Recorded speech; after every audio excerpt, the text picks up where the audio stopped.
네, 오늘 시간이 되었습니다. 다 같이 찬송가 1장으로 예배를 시작하겠습니다.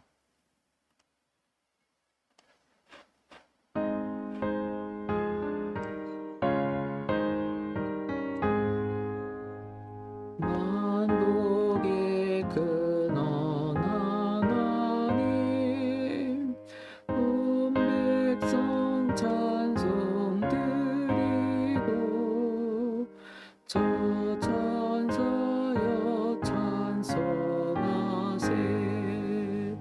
찬송 성부 성자 성령 아멘.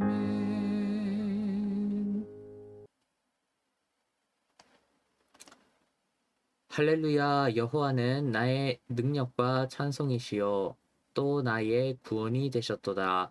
의인의 장막에 기쁜 소리 구원의 소리가 있으며 여호와의 오른손이 높이 들렸으며 여호와의 오른손이 권능을 베푸시는도다. 하나님은 영이시니 예배하는 자가 영과 진리로 예배할지니라. 아멘. 사랑하는 형제자매 여러분, 우리는 예수 그리스도를 통해 하나님의 전적인 은혜로 구원을 받았습니다. 이 시간 그 놀라운 은혜에 감사하며 죄악된 삶을 회개하고 하나님이 보시기에 아름다운 삶을 살아가도록 간절한 마음으로 기도하겠습니다.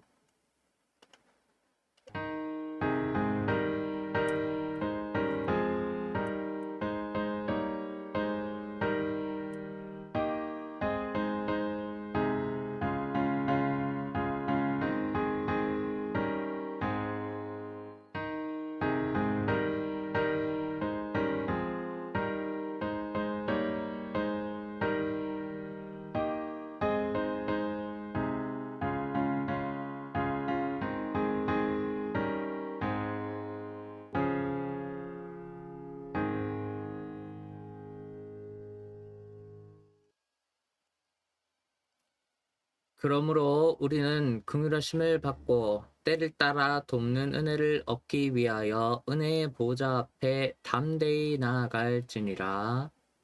사랑이 많으신 주님, 이 놀라운 용서의 은총을 허락하신 것에 감사드립니다. 죄로 인해 잃어버렸던 구원의 기쁨과 감격을 회복하게 하신 것을 감사드립니다. 이제 우리를 다시 성령의 능력으로 충만하게 하셔서 죄악으로부터 승리하게 하시고 하나님의 자녀다운 모습으로 살아가게 하옵소서. 예수님의 이름으로 기도드립니다. 아멘. 다 같이 사도신경으로 신앙을 고백하겠습니다. 전능하사 천지를 만드신 하나님 아버지를 내가 믿사오며 그 외아들 우리 주 예수 그리스도를 믿사오니 이는 성령으로 잉태하사 동정녀 마리아에게 나시고 본디오 빌라도에게 고난을 받으사 십자가에 못 박혀 죽으시고 장사한 지 사흘 만에 죽은 자 가운데서 다시 살아나시며 하늘에 오르사 전능하신 하나님 우편에 앉아 계시다가 저리로서 산자와 죽은 자를 심판하러 오시리라. 성령을 믿사오며 거룩한 공예와 성도가 서로 교통하는 것과 죄를 사하여 주시는 것과 몸이 다시 사는 것과 영원히 사는 것을 믿사옵나이다. 아멘. 이어 교동문을 낭독하겠습니다. 여호와의 영광이 나타나고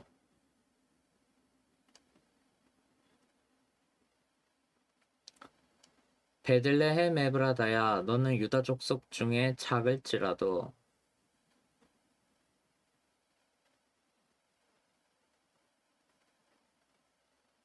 이는 한 아기가 우리에게 낳고 한 아들을 우리에게 주신 바 되었는데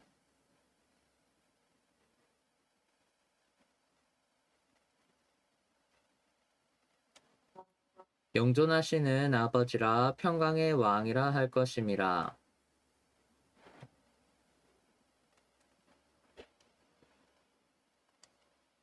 또 다윗의 왕자와 그의 나라에 군림하여 그 나라를 굳게 세우고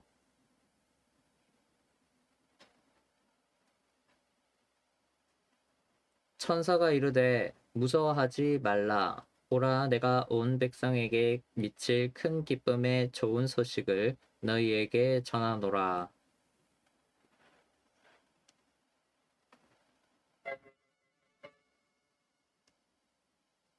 하나님께서 그를 사망의 고통에서 풀어 살리셨으니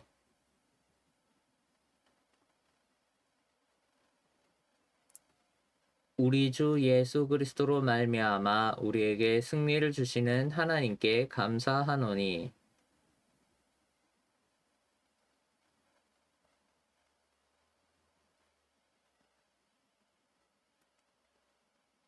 이 말을 할 때에 예수께서 친히 그들 가운데 서서 이르시되 너희에게 평강이 있을지어다 하시니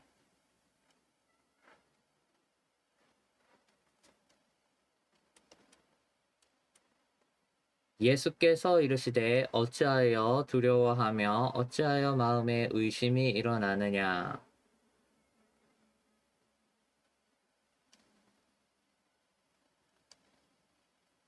영은 살과 뼈가 없으되 너희 보는 바와 같이 나는 있느니라.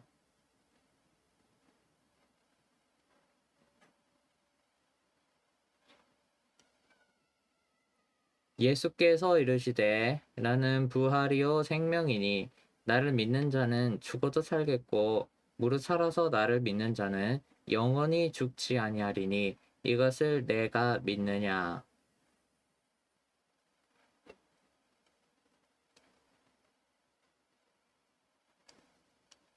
예수께서 이르시되 나는 생명의 떡이니 내게 오는 자는 결코 줄이지 아니할 터이요.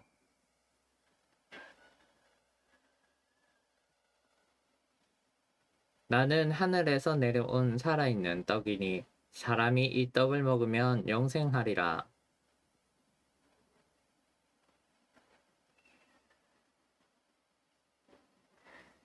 내 살을 먹고 내 피를 마시는 자는 영생을 가졌고 마지막 날에 내가 그를 다시 살리리니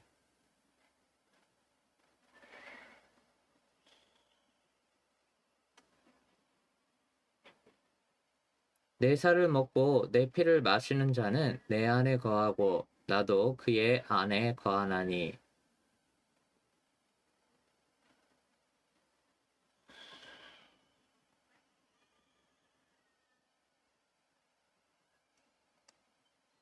새 계명을 너희에게 주노니 서로 사랑하라.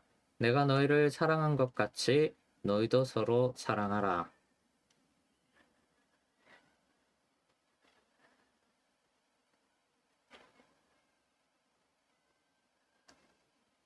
또 내가 새 하늘과 새 땅을 보니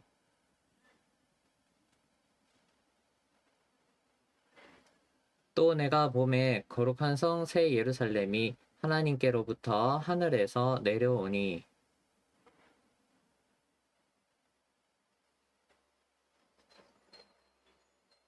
내가 들으니 보좌에서 큰 음성이 나서 이르되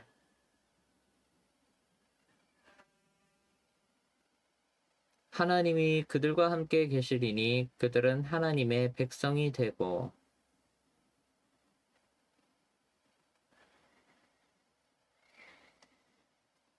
다시는 사망이 없고 애통하는 것이나 곡하는 것이나 아픈 것이 다시 있지 아니하리니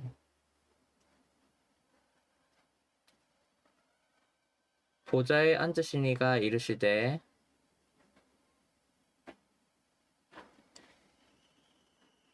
할렐루야. 그의 성소에서 하나님을 찬양하며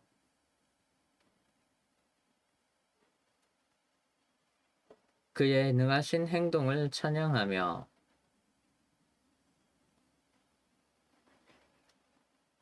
나팔 소리로 찬양하며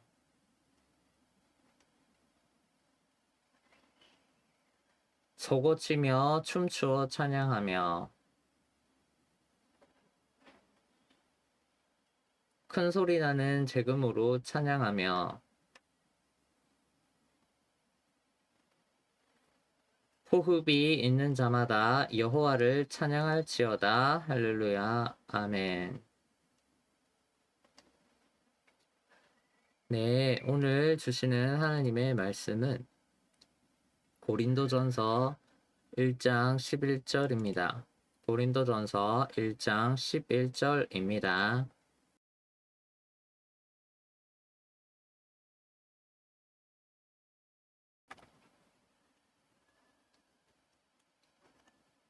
네, 찾으셨으면 제가 봉독하겠습니다. 내 형제들아, 글로에의 지편으로 너희에 대한 말이 내게 들리니 곧 너희 가운데 분쟁이 있다는 것이라. 아멘. 네, 오늘 설교전 특조는 찬송가 220장, 찬송가 220장입니다.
네. 오늘 제목이 예수님으로 하나 되어요라는 제목입니다. 고린도전서 이야기인데요. 그 AD 한 50년 정도 무렵에 이제 고린도 교회가 개척이 됐지요. 고린도 교회, 그쵸? 우리 바울이 처음에 개척했죠. 이 고린도 교회가 한 4, 5년 정도 처음에 되게 부흥을 했습니다. 바울이 이제 처음에 개척을 했을 때 보통 그렇죠. 처음에 이제 복음이 전해지고 또 그걸 듣고 했을 때 분위기가 되게 일반적으로 좋죠. 그 예수님의 말씀에 예수를 그리스도로 믿고 이제 그 시키는 대로 쫙 잘 합니다. 한 가족처럼 지내라. 이제 그래야 너희가 내 제자인 것을 알 것이다. 다 듣죠. 그래서 서로 잘 어울렸어요. 한 가족처럼 지냈지요. 서로를 아끼고 이제 돌본 거죠. 자, 그런데 바울이 떠난 지 한 4, 5년 정도가 지나자 문제가 생겼어요. 시간이 지나면 또 사람은 바뀌죠. 이제 배웠던 것도 잊어버리고 또 바울이 더군다나 개척을 했다가 이제 사라지니까 이제 사람이 그렇잖아요. 시간이 좀 지나고 또 사람이 바뀌면 이제 기존에 있던 사람들은 생각을 또 바꾸게 됩니다. 문제가 생겨요. 무슨 문제냐면 성도들끼리 다투는 문제가 생기죠. 이제 가족이 아니라 원수가 돼버리는. 핵심은 두 가지인데요. 첫 번째 이렇게 된 이유는 어, 일반 철학을 따르고 그리고 계파가 나누어졌기 때문이에요. 세상의 가르침을 따르고 계파가 만들어졌기 때문이에요. 크게 보면 계파가 만들어지는 것도 순수 정통성을 따지는 게 중요하다라는 세상 가르침에 해당하는 건데 넓게 보면 그렇고 구체적으로 보면 어쨌든 세상에서 가르치는 일반 철학 어떤 이건 이렇게 해야 돼 저건 저렇게 해야 돼 그거랑 두 번째 계파가 만들어지는 그런 상황이 생깁니다. 그것 때문에 싸우게 되죠. 바울이 이제 떠난 지 4, 5년 만에 이제 고린도 교회에 서로 막 분노를 느끼고 또 경쟁심을 갖게 되고 이렇게 돼버립니다. 말 그대로 좀 교회가 갈기갈기 찢어질 그런 위험에 처하게 되죠. 그래서 오늘은 그 답이죠. 예수님으로 하나 되어요 라는 제목으로 은혜를 나눕니다. 그래서 부제로는 고린도 교회가 나뉜 이유와 또 해결책 이렇게 은혜를 나누도록 합니다.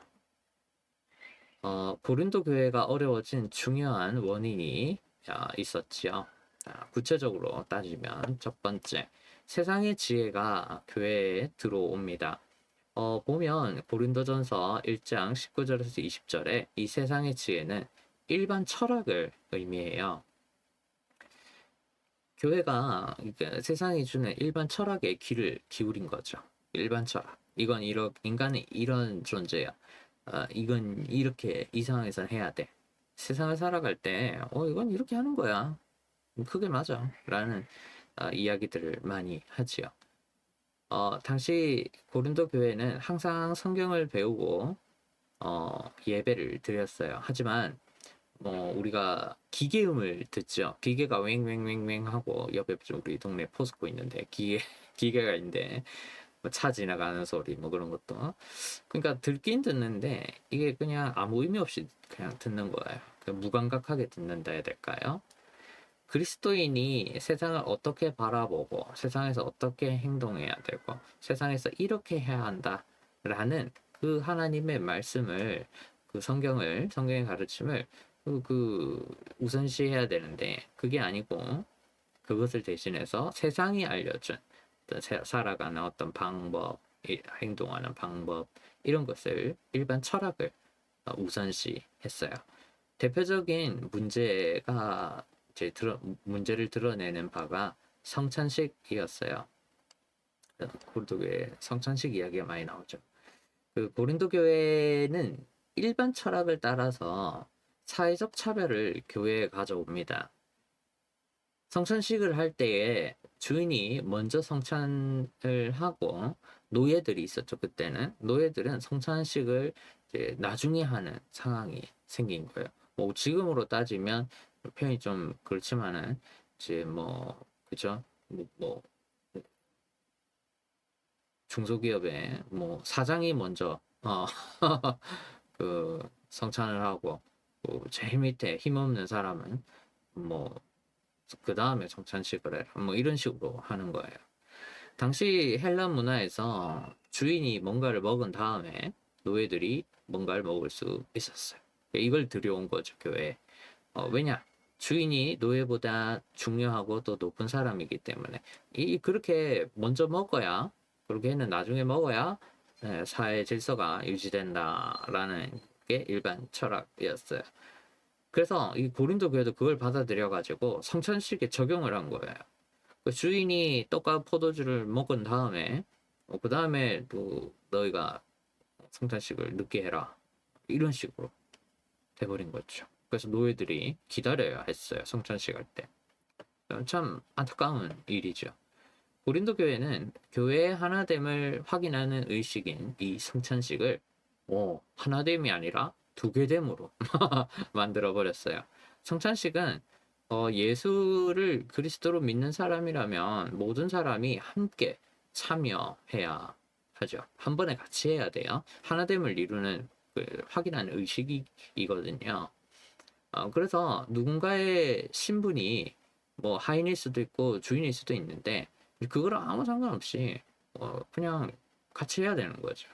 예수님이 이 땅에 계실 때에도 성찬식에서 이미 그렇게 하셨어요. 떡과 포도주를 뭐 부자, 고위 관리랑도 같이 있으면서도 그 밑에 진짜 볼품없는 막말로 그 거지 같은 그런 사람들한테도 같이 와서 먹고 마시라, 같이 하자, 이렇게 성찬식을 하셨죠. 그렇게 행하셨고 가르치는 것도 그렇게 하셨어요. 모든 계층과 함께 이 식사 교제, 성찬식을 하셨던 것이죠. 성찬식의 유래가 되는. 하지만 고린도 교회는 그렇게 하지 않았어요. 노예가 주인이랑 동등한 지위를 가졌다고 생각할까봐 그 성찬식을 같이 하지 않았어요. 뭐 먹는 행위를 같이 하지 않았던 거죠. 사회 질서에 관한 철학을 지키려고 그렇게 막 해버립니다. 두 번째로, 자, 고린도 교회는 누구에게 세례를 받았는지를 굉장히 따졌어요. 그러니까 계파라고 할까요? 요즘으로 따지면 당시에 이 고린도 교회에 세 가지 교파가 있었거든요. 바울파, 또 아볼로파, 베드로파가 있었어요. 이 고린도전서 1장 12절 보면 나오죠. 이 바울, 아볼로, 베드로는 당시 고린도 교회에 큰 영향력을 행사했던 지도자였어요. 그래서 교인들이 나는 바울이 좋아, 나는 아볼로가 좋아, 나는 베드로가 좋아, 나는 이 사람 말 들을래, 난 저 사람 말 들을래, 아니야, 이 사람 말 들어야 돼, 이런 식으로 이렇게 좀 파벌이 생겼던 것이죠. 먼저 그 베드로파인데요. 베드로 같은 경우에는 사실 고린도 교회에 직접 방문한 적은 없어요. 하지만 베드로는 뭐 우리가 모두 인정하는 바죠. 예수님의 첫 번째 수제자였고 예루살렘 교회의 지도자였어요. 아마 예루살렘에서 고린도로 넘어온 유대인들이 또 있었겠죠. 그 사람들이 이 베드로파를 만들었던 것 같아요. 베드로와 친했던. 또 이어서 아볼로파가 있었는데 이 아볼로는 그 보면 알렉산드리아, 이 지금의 아프리카의 그 이집트 알렉산드리아 출신의 유대인이었죠. 이 사람이 말도 잘하고 구약 성경도 굉장히 잘 알았어요. 또 이 사람이 언변이 굉장히 뛰어났던 것 같아요. 특히나 이 고린도가 속했던 고린도 도시가 있었던 지역은 헬라 철학의 영향을 많이 받았다. 그러니까 수사학이죠. 말 잘하는 사람, 언변이 좋은 사람을 귀하게 여겼거든요. 그래서 이 아볼로가 쉽게 말해서 설교를 잘한 거죠. 그래서 인기가 많았던 것 같아요. 고린도 교회에서. 또 실제로 아볼로가 이 고린도 교회에 자주 방문을 했고 또 고린도 교회에서 사역도 했거든요. 그래서 이 아볼로를 추종하는 사람들. 그리고 바울파. 제일 중요하죠. 바울은 고린도 교회를 개척한 사람이에요. 당연히 바울을 따르던 사람이 많았겠죠. 바울에게 가르침을 직접 받았고 또 함께 바울이랑 고생을 다 하면서 처음에 자리 잡기가 굉장히 힘들거든요. 그 고린도 교회를 직접 세운 그것도 이방인 지역에서 아주 힘들게 직접 가르침도 받고 했기 때문에 그 바울을 추종하는 이 파가 있었던 것 같아요. 문제는 뭐 그건 그럴 수도 있는데 이 계파들이 싸웠다는 거예요. 왜? 교회의 권력 때문에. 이런 거죠. 좋은 의도이긴 한데 이게 방식이 잘못된 거예요. 내가 진짜 신앙인이야. 고린도 교회는 내가 속한 계파의 말을 따라야 돼. 아니 베드로가 이렇게 말했다니까. 이 말이 맞다니까. 아니야, 아볼로가 이렇게 말했어. 아니야, 바울이 이렇게 말했어. 각자 다 이게 주장을 하는 거죠. 이건 이렇게 해야 돼. 교회를 운영할 때 이렇게 하는 게 맞아. 내 생각이 맞아. 우리가 배웠다니까. 이런 식으로 이게 그냥 내 말이 맞으니까 시킨 대로 해. 교회 운영하다 보면 늘상 있는 일이죠. 요즘에도 마찬가지거든요. 교회의 권력을 잡기 위해서 특정 사람의 가르침을 앞세우는 경우가 많아요. 그것이 담임 목사일 수도 있고, 또 수석 장로일 수도 있고, 내가 나를 가르친 사람이 이렇게 말했어. 내가 속한 파가 있는데 이렇게 교회를 이끌어야 돼. 아니야, 너희 틀렸어. 나는 그렇게 안 배웠어. 내가 순수 혈통이라니까. 그래서 이렇게 하는 게 맞아. 교회 이렇게 운영하자. 이렇게 말하는 거죠. 특히 이게 어떤 교회에서 주로 생기느냐면 헌금이 많이 들어오는 교회, 중대형 교회, 최소한 한 2, 300명, 또 그 이상의, 뭐, 10,000명 단위도 있죠. 그러다 보면 그 특정 인물의 가르침과 또 정통성을 앞세워서 교회의 권력을 잡으려고 싸우는 상황이 생겨요. 그래서 어떨 때는 좀 심하면 법원에 고소를 하기도 하고, 시위를 교회에서 하기도 하고 상대를 비난하는 그 소문을 퍼뜨리고 아주 안 좋은 더 심한 수법을 쓰기도 하죠. 계파 갈등이라는 건 굉장히 안 좋은 겁니다. 정통성 가지고 특히 싸우는 거. 여러분, 바울은 이 두 가지 뭐죠? 일반 철학을 따르고 또 구체적으로 계파를 따지며 싸우는 이런 모습을 버려라.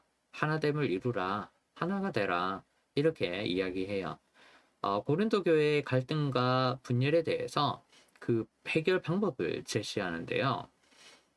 이게 분열 문제가 1장부터 4장까지 고린도전서에서 계속 나오는데 그 방법, 해결 방법 1장 18절에서 19절에 나와요. 이게 제일 중요해요. 이 핵심을 잊었기 때문에 이 고린도 교회가 이렇게 세상의 넓은 의미에서 세상의 가르침을 이제 지혜를 들여와 가지고 싸우게 되고 나뉘게 된 거죠. 보세요. 주인, 노예 나뉘고 또 계파에 따라서 또 나뉘고 두 가지 경우, 세 가지가 곱하면 6가지 최소한 경우가 생기죠. 최소한. 그거 말고 싸울 게 많은데 한번 읽어볼게요. 고린도전서 십자가의 도가 멸망하는 자들에게는 미련한 것이요 구원을 받는 우리에게는 하나님의 능력이라. 기록된 바 내가 지혜 있는 사람들의 지혜를 멸하고 총명한 자들의 총명을 폐하리라 하였으니. 아멘. 바울은 고린도 교회의 분열을 막으려고 뭘 따르라고 말하죠? 십자가의 도를 따르라고 말해요. 관련해서 바울이 고린도 1장에서 일부러 이 십자가의 도를 따르라고 말하기 위해서 여러 가지 그 이제 대조되는 십자가의 도와 반대되는 그런 대조적인 의미들을 많이 이야기하는데요. 대표적인 게 미련한 것, 그리고 이 세상의 지혜, 그리고 어리석음, 약함, 뭐 이런 여러 가지 단어들을 막 대조를 하는데요. 핵심은 이 대조되는 것들이 뭐 지혜와 미련한 것이 대조되고 하나님과 세상이 대조되고 이 세상의 지혜와 하나님의 지혜가 대조되고 그리스도인과 또 유대인 헬라인이 대조되고 어리석음과 지혜로움이 대조되고 약함과 강함이 또 다 대조가 되는데 십자가의 도를 따르는 것은 설명을 하면 십자가에 못 박히고 죽음에서 부활한 예수를 그리스도로 믿어서 예수님의 가르침대로 사는 것이에요. 이게 십자가의 도를 따르는 것이에요. 중요한 이야기를 했습니다. 십자가의 도를 따라라. 십자가의 도에 반대되는 것들, 미련한 것, 이 세상의 지혜, 뭐 여러 가지 대조되는 그런 약함 이런 것들을 다 그냥 내려놔라. 십자가의 지혜가 진짜 지혜다. 하나님의 지혜다. 그리스도인이 가져야 될 바다. 강한 것이다. 이렇게 이야기를 합니다. 바울에 따르면 이 십자가의 도를 따르지 않는 자들, 방금 그 대조되는 것들을 따르는 자들은 멸망해요. 종말론적인 표현인데요. 이 멸망하다라는 것은 어, 종말론적. 그러니까 우리 지금은 지구에 살고 있잖아요. 우리 뭐 특히나 한국에 살고 있고 이제 나중에 우리가 죽어서 다시 부활해서 어디로 가죠? 새 하늘과 새 땅으로 가죠. 내세 오는 세상, 다음 세상에서 다음 세상에 관한 표현이에요. 특히나 이 멸망하다라는 표현이 재미있게도 현재 분사형으로 되어 있는데 이게 어떤 의미를 가지느냐면 십자가의 도를 받아들이고 그대로 사는 것이 지금 지구에서 사는 모습을 결정을 하고 나아가서 그 내세에 어떻게 되는지를 결정한다를 의미해요. 이 멸망하다라는 표현에 문법이나 문맥에서 그런 의미를 가져요. 그러니까 바울은 고린도 교회 성도들에게 아니 너희들이 그리스도인처럼 보이는데 너희 십자가에 도 안 따르고 있어. 너희 그리스도인이 아니야. 너희 모습을 봐. 일반 철학을 교회에 적용해가지고 그렇게 막 성찬식 나눠서 하고 계파를 만들어가지고 자기가 순수 혈통이다 그런 거 가지고 들여와가지고 싸우고 있는데 그 모습 너희 지금 그거 저기 내세에 천국 가지 못하는 사람들이나 갖고 있는 그런 모습이야 라고 이야기하는 거죠.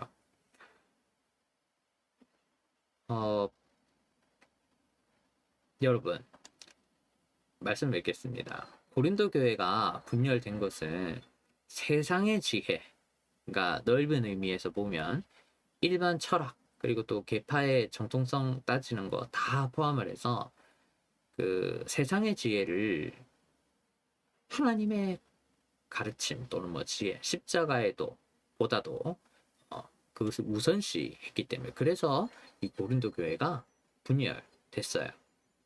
세상의 지혜, 이것은 신앙 공동체에 분열을 가져와요. 십자가의 도를 따라야 쓸데없는 다른 그런 지혜를 추구하지 않아야 한다라는 것이죠. 하나님의 가르침을 우선시 쫓아야 돼요. 여러분 대표적인 십자가의 도를 기억하기를 바랍니다. 교회 구성원들끼리 서로 보살피는 것. 아주 대표적인 또 오늘 본문에 가장 우선시 되는 가르침, 적용할 수 있는 우선시 되는 가르침이겠죠. 교회에 만약에 어떤 계파가 생겨서 또는 어떤 세상의 가르침을 들여서 이렇게 구성원들끼리 나누게 하는 그런 상황이 생긴다면 세상의 지혜를 우선시 여기지는 않았는가 한번 점검을 해야 돼요. 이거는 내가 세상에서 이런 것을 내가 적용시켰구나. 아니지. 먼저 연합하라고 하고 서로 배려하고 챙기라고 하셨는데 그것부터 잘 점검을 또 하기를 바랍니다. 앞으로 십자가의 도를 삶에서 우선하기를 하나님의 가르침을 삶에서 우선하기를 예수 그리스도를 믿어서 예수의 가르침을 우선시하는 그런 삶을 살기를 그래서 교회 아름다운 공동체를 만들기를 구원받은 사람이기를 바랍니다. 같이 기도하도록 하겠습니다. 구원을 베푸시는 삼위일체 하나님, 오늘도 은혜 주심에 감사합니다. 우리는 예수 그리스도를 섬기는 가족입니다. 세상의 지혜가 우리에게 들어오지 않게 도와주세요. 혹시 세상의 지혜로 분열과 다툼이 생겼다면 십자가의 도를 붙잡기 원합니다. 하나님의 가르침 우선시하여 서로 연합하는 교회가 되게 도와주세요. 우리의 유일한 중보자 예수 그리스도의 이름으로 기도드립니다. 아멘. 이어 헌금 기도를 하겠습니다. 하나님 또한 이 시간 감사와 순종의 마음을 담아 예물을 드립니다. 이 예물을 기쁘게 받아주시고 하나님이 기뻐하시는 곳에 사용해 주시옵소서. 예수님의 이름으로 기도드립니다. 아멘. 예, 교회 소식은 생략하겠습니다. 주보를 참고해 주십시오. 다 같이 찬송가 3장으로 예배를 마치겠습니다.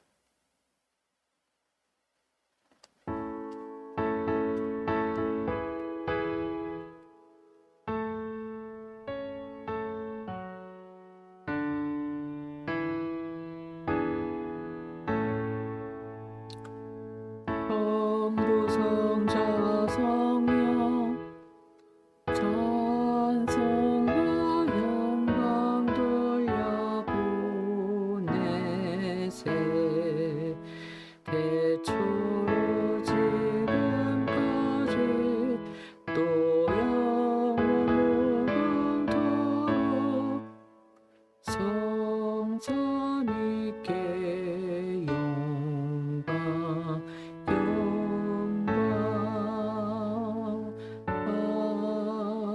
아멘.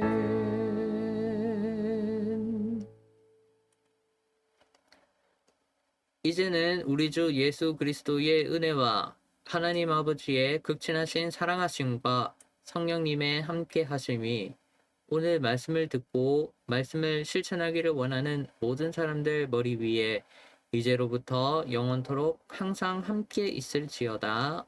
아멘.